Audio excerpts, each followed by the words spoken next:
今天大叔来带你们解决一台路虎揽胜行政的通病，挂倒档或者前进档，它会出现空顿挫感。那么这台车已经是我们维修完毕了。视频的最后，大叔会跟你说我维修了什么东西，让它直接变好了。挂档来听一下，现在我们维修的效果一下。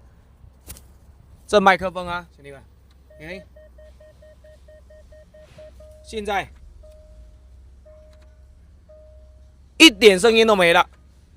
我不敢说能够100%解决，但是能够解决掉95%以上的这个挂档声音，已经是非常好了。所以说，车子一定要找专业的、专修的，因为他有什么？